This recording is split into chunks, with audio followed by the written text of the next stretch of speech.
वचन, जीवन वचन, दिव्य वचन, जीवन वचन।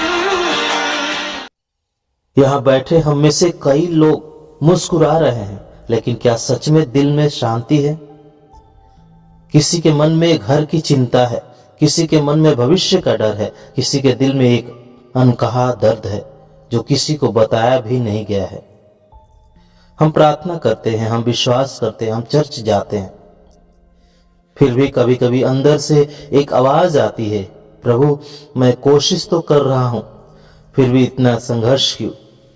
और शायद सबसे गहरी बात यह है, हमें रोटी की चिंता नहीं सताती, हमें इस बात की चिंता सताती है कि क्या सच में प्रभु मेरे साथ है। आइए आज के हम पाठों को सुने और प्रवचन के द्वारा समझे कि प्रभु क्या हमारे साथ है। पहला पाठ, संत याकूब का पत्र। धन्य वह जो विपत्ति में दृढ़ बना रहता है, परीक्षा में खरा उतरने पर उसे जीवन का वह मुकुट प्राप्त होगा जिसे प्रभु ने अपने भक्तों को देने की प्रतिज्ञा की है। प्रलोभन में पड़ा हुआ कोई भी व्यक्ति यह न कहे कि ईश्वर मुझे प्रलोभन देता है। ईश्वर न तो बुराई के प्रलोभन में पड़ सकता है और न किसी को प्रलोभन देता है। जो प्रलोभन में पड़ता है वह अपनी ही वासना द्वारा खींचा और बहकाया जाता है। वासना के गर्भ से पाप का जन्म होता है और पाप विकसित होकर मृत्यु को जन्म देता है। प्रिय भाइयों, आप गलती न करें। सभी उत्तम दान और सभी पूर्ण वरदान ऊपर के हैं और नक्षत्रों के उस सृष्टिकर्ता के यहाँ से उतरते हैं, जिसमें न तो कोई परिवर्तन है और न परिक्रमा के कारण कोई अंधकार। उसने अपनी ही इच्छा से सत्य की शिक्षा द्वारा हमको जीवन प्रदान किया, जिसे हम एक प्रकार से उसकी सृष्टि के प्रथम फल बने। प्रभु की वाणी। ईश्वर को धन्यवाद। संत मार्कुस के अनुसार पवित्र सुसमाचार अध्याय 8 पद संख्या 14 से 21। शिष्य रोटियां लेना भूल गए थे और नाव में उनके पास एक ही रोटी थी। उस समय ईसा ने उन्हें यह चेतावनी दी, सावधान रहो। फरीसियों के खमीर और हेरोद के खमीर से बचते रहो। इस पर वे आपस में कहने लगे, हमारे पास रोटियां नहीं हैं, इसलिए यह ऐसा कहते हैं। ईसा ने यह जानकर उनसे कहा, तुम लोग यह क्यों सोचते हो कि हमारे पास रोटियां नहीं हैं, इसलिए यह ऐसा कहते हैं? क्या तुम अब तक नहीं जान सके हो, नहीं समझ गए हो? क्या तुम्हारी बुद्धि मारी गई है? क्या आंखें रहते भी तुम देखते नहीं और कान रहते भी तुम सुनते नहीं? क्या तुम्हें याद नहीं है जब मैंने उन 5000 लोगों के लिए 5 रोटियां तोड़ी तो तुमने टुकड़ों के कितने टोकरे भरे थे? शिष्यों ने उत्तर दिया, 12। और जब मैंने 4000 लोगों के लिए 7 रोटियां तोड़ी तो तुमने टुकड़ों के कितने टोकरे भरे थे? उन्होंने उत्तर दिया, 7। इस पर ईसा ने उनसे कहा, क्या तुम लोग अब भी नहीं समझ सके? प्रभु का सुसमाचार। ख्रिस्त प्रभु की जय। ख्रिस्त में प्यारे भाई और बहनों, क्या कभी आपको ऐसा लगा है कि जीवन अचानक कठिन हो गया है जबकि आपने कुछ गलत नहीं किया? जीवन की वह घड़ी ठीक उसी तरह होता है जब सब कुछ ठीक चल रहा था, काम भी, घर भी, प्रार्थना भी। फिर अचानक एक बुरी खबर, एक आर्थिक समस्या, एक बीमारी, एक टूटा हुआ रिश्ता का खबर, और दिल में सवाल उठता है, प्रभु क्यों?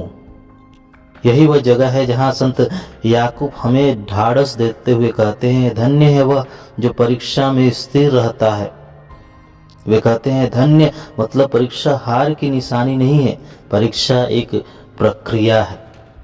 जिस तरह सोना आग से गुजरता है और वह चमकता है, लेकिन यहाँ एक और भी गहरी बात है कि अगर परीक्षा बाहर से आती तो गिरावट कहाँ से आती है। ख्रिस्त में प्यारे भाई और बहनों, इसका उत्तर संत याकूब हमें देते हुए कहते हैं कि ईश्वर किसी को बुराई की ओर नहीं ले जाते हैं, और प्रलोभन हमारी अपनी इच्छा से पैदा होती है। यानी समस्या हमेशा परिस्थिति नहीं होती है, कभी कभी समस्या प्रतिक्रिया होती है। एक ही परिस्थिति में दो लोग, एक टूट जाता है, दूसरा मजबूत हो जाता है। यानी फर्क कहाँ है? यानी कि फर्क हमारे दिल में है, और सुसमाचार हमें उसी दिल की हालत दिखाता है। सुसमाचार में सुनते हैं कि शिष्य नाव में है, वे रोटी लाना भूल गए हैं। अब सोचिए, उन्होंने पहले हजारों लोगों को रोटी खाते देखा, उन्होंने टोकरी भर भर कर बची रोटियां उठाई थी, फिर भी वे डर रहे थे। क्यों? क्योंकि वे रोटी देख रहे थे पर रोटी देने वाले को भूल गए थे। यीशु उनसे पूछते हैं, क्या तुम अभी भी नहीं समझते? यह सवाल केवल शिष्यों से नहीं था, आज हमसे भी पूछते हैं। क्योंकि जब घर में पैसा कम पड़ता है हम घबरा जाते हैं, जब स्वास्थ्य का रिपोर्ट खराब आता है हम टूट जाते हैं, जब लोग गलत समझते हैं हम कड़वे हो जाते हैं, और फिर हम कहते हैं परिस्थिति खराब है। लेकिन सच में क्या हो रहा है? हम भूल गए हैं कि नाव में कौन है। समस्या रोटी की कमी नहीं है, समस्या स्मरण की कमी है। ख्रिस्त में प्यारे भाई और बहनों, इसलिए हमें क्या करना चाहिए? हमें परीक्षा में भागना नहीं। जब कठिन समय आए तुरंत शिकायत नहीं, पहले प्रार्थना, फिर दिल की जांच करना, और हर समय अपने आप से पूछना, आज मैंने कहाँ गलत प्रतिक्रिया की? और उनके किए हुए सभी आशीष और कृपाओं को भी याद करना है, उनके चमत्कारों को भी याद करना है। विशेषकर जब डर लगे उस समय याद कीजिए कि प्रभु ने कितनी बार आपके जीवन में जो डर था उसे निकाला है, जब बीमारी था उसे निकाला है, जब दुख था उस दुख को निकाला है और आपको सही रास्ते पर लाया है। ख्रिस्त में प्यारे भाई और बहनों, ईश्वर हमें गिराने के लिए परीक्षा नहीं लेते, वे हमें मजबूत करने के लिए तैयार करते हैं।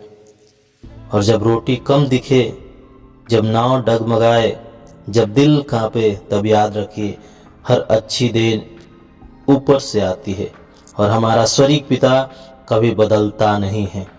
आज प्रभु हम सब से पूछ रहे हैं, क्या तुम अब समझोगे?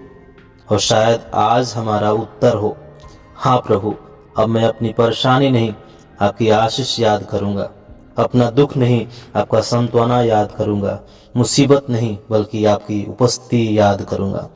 पिता, पुत्र और पवित्र आत्मा के नाम पर आमीन।